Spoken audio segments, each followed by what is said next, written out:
안녕하세요. 오늘 심층 탐구할 자료는 2026년 4월 23일자 토큰포스트 모닝 뉴스 브리핑 그리고 주요 온체인 데이터입니다. 네, 단순한 가격 등락을 넘어선 시장의 거대한 흐름을 짚어보는 시간이죠. 맞습니다. 오늘은 단순하게 비트코인이나 이더리움이 몇 퍼센트 올랐고 내렸다 이런 표면적인 숫자 노름을 하려는 게 아니고요.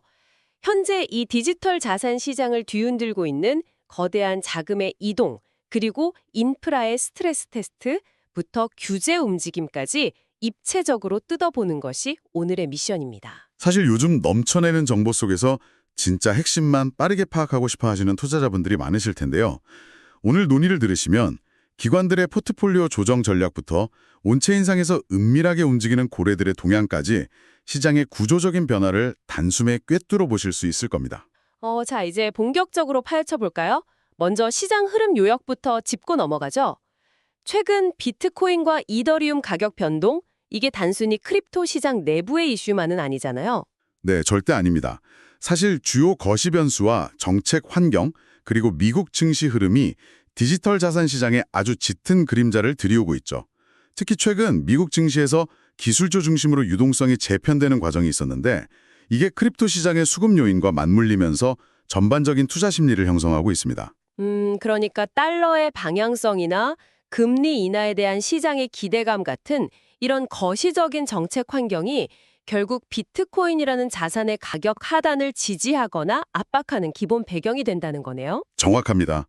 이런 거시적 기반 위에서 우리가 첫 번째로 살펴볼 핵심 뉴스는 바로 시장의 가장 큰 중력장 역할을 하는 기관 투자자들의 동향입니다. 자금이 어떻게 유입되고 있는지 그 구조를 이해해야만 이후에 다룰 인프라 문제들의 맥락이 잡히거든요. 그렇죠. 여기서 아주 무거운 팩트가 하나 등장합니다. 블랙록의 비트코인 보유량이 무려 80만 6,700개를 넘어섰습니다. 달러로 환산하면 약 637억 3천만 달러 규모인데요. 이거 거의 시작의 블랙홀 수준 아닙니까? 네, 사실상 기관 매수세가 전혀 꺾이지 않았다는 걸 증명하는 수치죠. 엄청난 자금을 진공청소기처럼 빨아들이고 있는 겁니다. 그런데 저는 여기서 좀 본질적인 의문이 듭니다.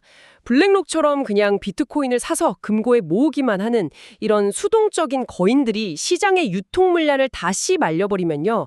결국 크립토 특유의 역동성은 사라지고 굉장히 지루한 시장이 되는 것 아닐까요?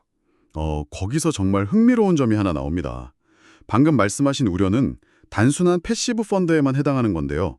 이번에 암호화폐 유동성 공급업체인 GSR이 나스닥에 출시할 예정인 펀드를 보면 이야기가 좀 다릅니다. 나스닥 출시 예정인 ETF 말씀이시죠?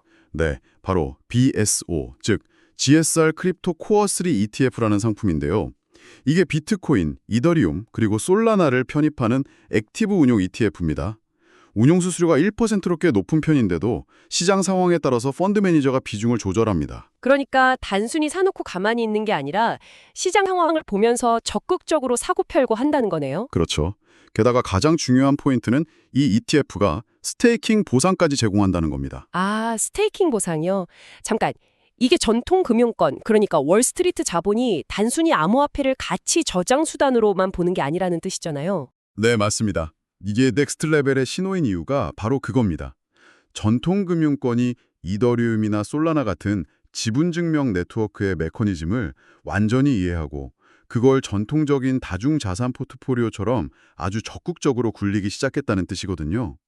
배당이 나오는 주식이나 이자를 주는 채권처럼 취급하고 있다는 거군요. 이렇게 기관 자금이 고도화된 방식으로 쏟아져 들어오고 있는 긍정적인 거시 배경은 확인을 했는데 반면에 암호화폐 시장 내부의 인프라는 지금 치열한 생존 경쟁, 말 그대로 뼈를 깎는 스트레스 테스트를 겪고 있습니다. 네, 두 번째 핵심 이슈로 자연스럽게 넘어가게 되네요. 디파이 쪽 상황이 아주 급박하게 돌아갔죠. 네, 디파이의 상징 같은 에이브에서 아주 아찔한 상황이 발생했습니다. 에이브의 이더리움 활용률이 한때 100%에 도달했어요. 활용률 100%라는 건 시스템 내에 남아있는 잉여 유동성이 완전히 고갈됐다는 뜻입니다. 이거 현실 은행으로 치면 은행 금고에 있는 고객 예금이 대출로 싹 다 빠져나가서 지금 당장 돈을 찾으러 온 고객한테 내어줄 지폐가 한 장도 없는 뱅크런 직전의 찰나인 거잖아요. 비유가 아주 정확합니다. 과거였다면 이런 상황에서 공포 매물이 쏟아지고 연쇄 청산이 일어나면서 디파이 생태계 전체가 붕괴할 수도 있는 아주 치명적인 위기였습니다. 그런데 이번에는 무너지지 않았죠. 여기서 플루이드라는 프로토콜이 구원투수로 등장했습니다. 이것을 더 큰 그림과 연결해 보면요. 정말 디파이 시스템이 얼마나 성숙해졌는지 알 수 있습니다. 플루이드가 AWAT 상환 프로토콜을 아주 신속하게 출시했어요. 그러니까 A부 내에서는 유동성이 막혔지만 플루이드를 통해서 외부의 유동성을 끌어와 상환의 길을 열어준 겁니다. 아, 이틀 만에 약 16만 6,772 EATH, 달러로는 약 4억 달러 규모의 상환을 지원하면서 위기를 넘겼다고 들었습니다. 네, 맞아요. 이건 외부의 중앙은행이 구제금융을 쏴준 게 아니라요. 자생적인 프로토콜 간의 협력, 그러니까 코드로 짜인 스마트 컨트랙트들이 스스로 위기를 극복해낸 아주 성공적인 스트레스 테스트 사례입니다. 중앙화된 개입 없이 생태계 내부의 면역체계가 작동했다는 점에서 디파이의 구조적인 회복 탄력성이 증명된 사건이네요. 자, 그런데 이렇게 코드들끼리 연대하는 탈중앙화 인프라와는 다르게 중앙화 거래소들의 상황은 정말 눈물겹습니다. 바이낸스 US가 아주 파격적인 발표를 했어요. 네, 모든 현물 거래상의 메이커 수수료를 0%, 그리고 테이커 수수료를 0.02%로 전면 인하했습니다. 메이커 수수료가 0%요? 글로벌 바이낸스의 기본 수수료가 0.10%인 걸 감안하면 이거 코인베이스 같은 경쟁자를 잡기 위한 신의 한 수인가요? 아니면 절박한 몸부림인가요? 철저하게 절박한 몸부림으로 봐야 합니다. 거래소 비즈니스 모델에서 메이커 수수료를 안 받겠다는 건 사실상 수익을 포기하겠다는 뜻이거든요. 그 이유를 데이터가 말해줍니다.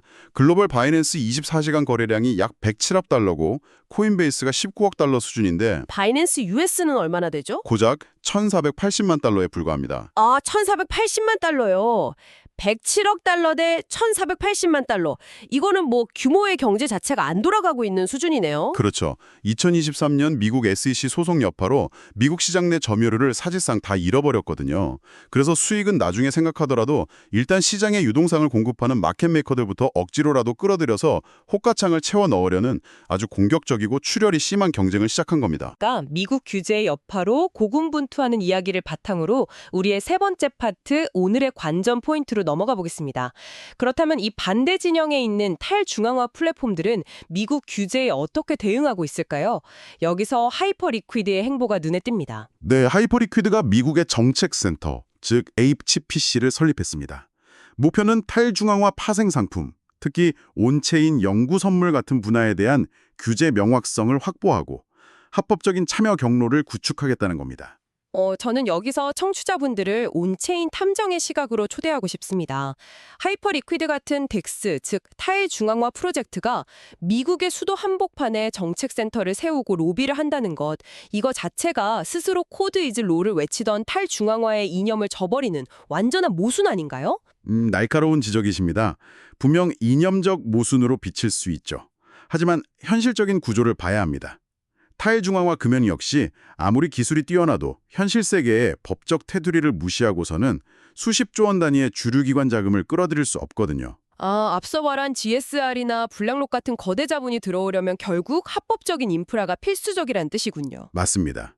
그래서 무조건 규제를 피하는 게 아니라 차라리 온체인 파생 상품이 현행법 내에서 합법적으로 기능할 수 있는 룰 자체를 규제 당국과 함께 만들어가겠다는 아주 현실적이고 영리한 정면 돌파 전략을 택한 겁니다. 그렇군요.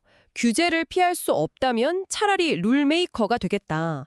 이렇게 인프라와 규제의 판이 흔들리는 와중에 실제 거대 자본들, 즉 고래들의 자금은 지금 어디로 이동하고 있는지 온체인 데이터를 통해 짚어보겠습니다. 당장의 가격 움직임보다 이런 거래량이나 자금 이동이 훨씬 중요한 해석의 기준점이 되잖아요. 네, 지갑의 흐름을 보면 그들의 심리가 보이죠. 먼저 눈에 띄는 건 USDC 재무지갑에서 코인베이스 거래소로 약 2억 USDC가 이체되었다는 사실입니다. 2억 달러 규모의 스테이블 코인이 거래소로 들어갔다. 이건 보통 어떻게 해석해야 합니까? 일반적으로 스테이블 코인의 대규모 거래소 유입은 아주 강력한 매수 대기자금으로 봅니다. 기관이나 큰 손들이 하락장에 대비해 총알을 장전했거나 특정 가격대에서 자산을 쓸어담기 위해 포지션을 조정하는 과정으로 해석할 수 있죠. 긍정적인 수급 요인이네요. 반면에 익명 지갑에서 로빈후드로 무려 635 비트코인, 달러로 약 5,008만 달러가 이체된 건도 포착됐어요. 이간 해석이 좀 다를 수 있습니다. 물론 단순한 지갑 이동일 수도 있지만 거래소 중에서도 개인 투자자 비중이 높은 로빈후드로 대량의 비트코인이 넘어갔다는 건 단기적인 차익 실현, 즉 매도 압력으로 작용할 가능성을 배제할 수 없습니다. 게다가 EVAA 토큰 물량 분배도 좀 심상치 않죠. 네, EVA 토큰 249만 9천 개가 단 10개의 주소로 쪼개져서 분배가 됐습니다. 이게 전체 유통량의 37.8%에 달하는 엄청난 물량이에요. 유통량의 거의 40%가 단 10명한테. 들어간 거죠. 게다가 온체인 데이터상으로 이 중 일부는 이미 다른 덱스나 거래소로 옮겨져서 매도 정황이 포착되고 있습니다. 이런 대규모 토큰 분배는 시장에 아주 즉각적인 오버행 리스크, 즉 대규모 매도 폭탄으로 작용할 수 있는 중요한 관전 포인트입니다. 추가로 바이낸스의 OPG USDT 선물이 상장된다는 소식이나 호주의 리얼코가 350만 달러 투자를 유치했다는 팩트들도 시장에 국지적인 열기를 보여주는 지표들이겠네요. 네, 생태계 곳곳에서 자금이 계속 순환하고 있다는 증거들이죠. 자, 결국 오늘 우리가 확인한 2026년 4월의 암호화폐 시장은요. 단순히 가격이 오르고 내리는 투기장이 아닙니다. 블랙록과 GSR로 대변되는 전통금융의 고도화된 진입, 활용률 100%라는 한계를 스스로 극복해낸 디파이 생태계의 자생적 위기관리, 그리고 규제당국과 정면 승부를 벌이는 하이퍼리퀴드 같은 플랫폼들의 치열한 체스게임이 동시에 벌어지는 아주 역동적인 공간입니다. 네, 이 거시적인 톱니바퀴들이 맞물려 돌아가는 구조를 이해하는 게 지금 이 시점의 시장 참여자들에게 가장 중요한 무기가 될 겁니다. 여기서 우리 투자자분들이 스스로 고민해 보실 만한 도발적인 화두를 하나 던지고 마무리하겠습니다. 오늘 심층적으로 논의하지는 않았지만 온체인상에 아주 흥미로운 분쟁이 하나 떴습니다. 바로 현직 대통령 트럼프 가족이 후원하는 프로젝트죠. WLFI를 둘러싸고 트론의 창시자 저스틴 선이 동결된 토큰과 의결권 문제로 소송을 제기했습니다. 정치적 무게감과 코인 거버넌스의 민낯이 충돌하는 아주 상징적인 사건이죠. 네, 이걸 보면 정말 극명한 대비가 느껴집니다. 한쪽에서는 전통기관들이 BSO ETF처럼 아주 세련된 알고리즘으로 다중자산을 굴려주고 있고 규제당국은 온체인 파생 상품의 합법적 룰을 설계하려 하고 있습니다. 네, 그야말로 제도권으로의 완벽한 편입이죠. 그렇다면 미래의 시장은 과연 어떤 모습일까요? 훗날 우리 같은 개인 투자자들은 직접 차트를 보고 복잡한 온체인 거래를 할 필요조차 없이 거대 펀드에 돈만 맡기는 시대가 오게 될까요? 아니면 현직 대통령마저 얽혀서 거버넌스와 소송전의 진흙탕을 뒹굴게 만드는 이 크립토 시장 특유의 야생성이 영원히 생태계의 본질로 남게 될까요? 제도화의 질서와 탈중앙화의 야생성, 이 두 가지가 어떻게 융합되거나 충돌할지 지켜보는 것이 앞으로 시장을 해석하는 가장 흥미로운 건전 포인트가 될 겁니다. 네, 스스로 이 질문의 답을 고민해 보시길 바랍니다. 지금까지 토큰포스트 출근길 브리핑이었습니다. 시장의 흐름과 뉴스의 맥락을 이해하는 데 도움이 되길 바랍니다.